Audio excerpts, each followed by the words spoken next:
Hey guys, welcome back. I'm Hien at Hood to Rich, and today I've collected every famous motivational video on the internet and combined them into one, geared towards regular people like you and I. But before we get into that, smash that like button and hit that subscribe button to keep up with future content. I don't know who I am anymore. Just start the video. The first rule of success is you must have a goal, you must have a vision. A goal so big, it's bigger than a tumor.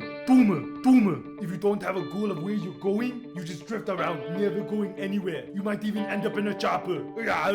He is right. He is right about a dream. A dream does give you purpose and it does give you direction. But for us regular people, I think it's most important that we have a dream, no matter how big or how small it may be. I was born in Austria just after World War II. I couldn't wait to get out of there. I felt like I was born for something special, something unique, something big. Like a tumor. When I was 11, I saw a documentary about America. I saw the huge skyscrapers. I saw the huge bridges. I saw the huge 6-lane highways. I said I want to be there, or I might end up in a chopper. Then one day, I looked at a magazine and I saw a bodybuilder. And I said, this is what I want to be. This is the blueprint for my life. Do you know how great I felt knowing where I was going? When you have a vision, everything becomes so easy. I eventually made it into America. I won Mr. Olympia 7 times. I became a famous actor despite my accent. I became the governor of California. I married a Kennedy. I'm amazing. Like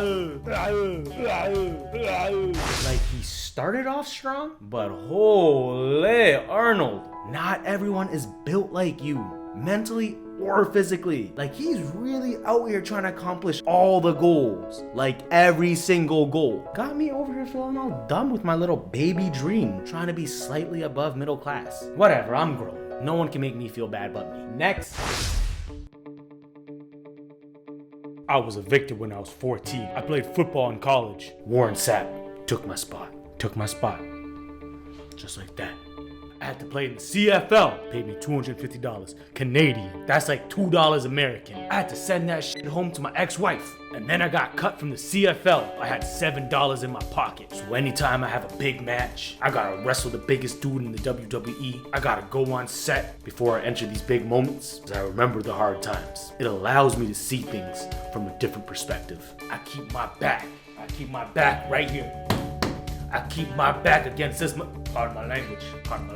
I keep my back against this motherfucker, right? My back stays right there. I stay right there. My back, my motherfucking back is against the wall. There ain't nowhere to go before. I don't know. I don't think this one's for me. I don't want to remember the hard times. I'm trying to forget them. And geez, like, do you need to brag about everything you went through? Like, some people fold when their backs are against the wall. Pain is relative, man. Whatever, let's see what else he has to say. I wake up every day at 4 a.m. Think that's impressive? I went to bed at 3:30 a.m. every day. Sometimes I don't sleep. I lied, I never slept in my life. Sleeping is for losers. When I get up, I do some cardio. I have some breakfast, and then I do another workout. By the time you wake up, I've done 2 workouts. That's what it takes to be successful. If I can make it, anyone can make it. Do you smell what the rock is cooking? Do you smell what the rock is cooking?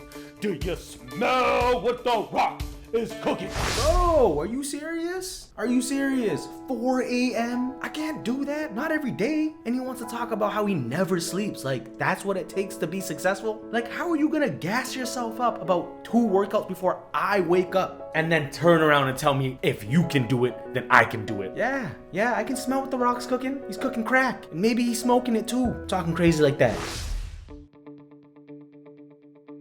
When I was in Navy SEAL training, our instructors came in every day to make sure our bed was done perfectly. They made sure our corners were square, our covers were pulled tight. They made sure our pillows were perfectly centered just below the headboard. And they made sure the extra blanket was folded neatly at the foot of the rack. It was a simple task, but we were required every morning to make our beds to perfection. It seemed ridiculous at the time, because we were training to be some real stone cold killers. But the wisdom of this act would be proven to me many times over. If you make your bed every morning, you will have accomplished your first real task. You will feel a sense of pride, and that will encourage you to do another task, and another task, and another task. And at the end of the day, that first task completed will have resulted in many tasks completed. 2 things. First, we're gonna totally, completely, and utterly ignore the perfection part. Secondly, if you're anything like me, we're gonna focus on just getting out of bed, preferably in the AM. And then once you get out, I want you to just look at the bed and figure out whether or not you want to make the bed. Take your time, take a few minutes. You got out of bed, that's good enough,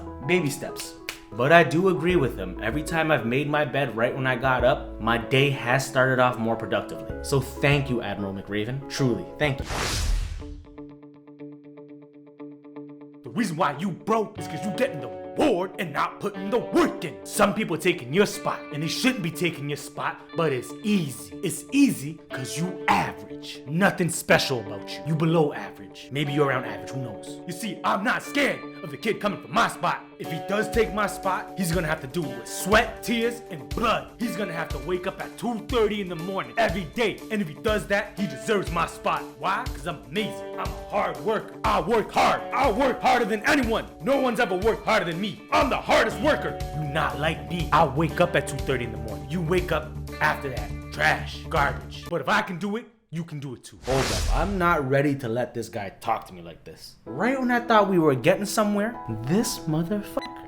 I swear, anyone that can relate to this guy does not need to be watching motivational videos. Like, I'm not the hardest worker, and you telling me that I need to be is not working. Like, the audacity to say that you cannot be outworked by anyone, and in the same breath tell me that I can do it too. Let me tell you a story. There was a young man that went to a guru, and he said, "Guru, I want to be on your level." The guru said, meet me at the beach tomorrow at 4 a.m. The young man said, "What? I don't want to swim. I want to make money." The guru said, "Shut up, young blood. If you want to make money, meet me at the beach tomorrow, 4 a.m. And so the next day, the man met the guru. The guru said, "Walk out into the water." And so the young man walked into the water, waist deep, and he stood there. And that's when the guru came up behind him, grabbed his head, and shoved it under the water. Just held it there. And he fought, and he couldn't breathe. He thought he was dying. Take that.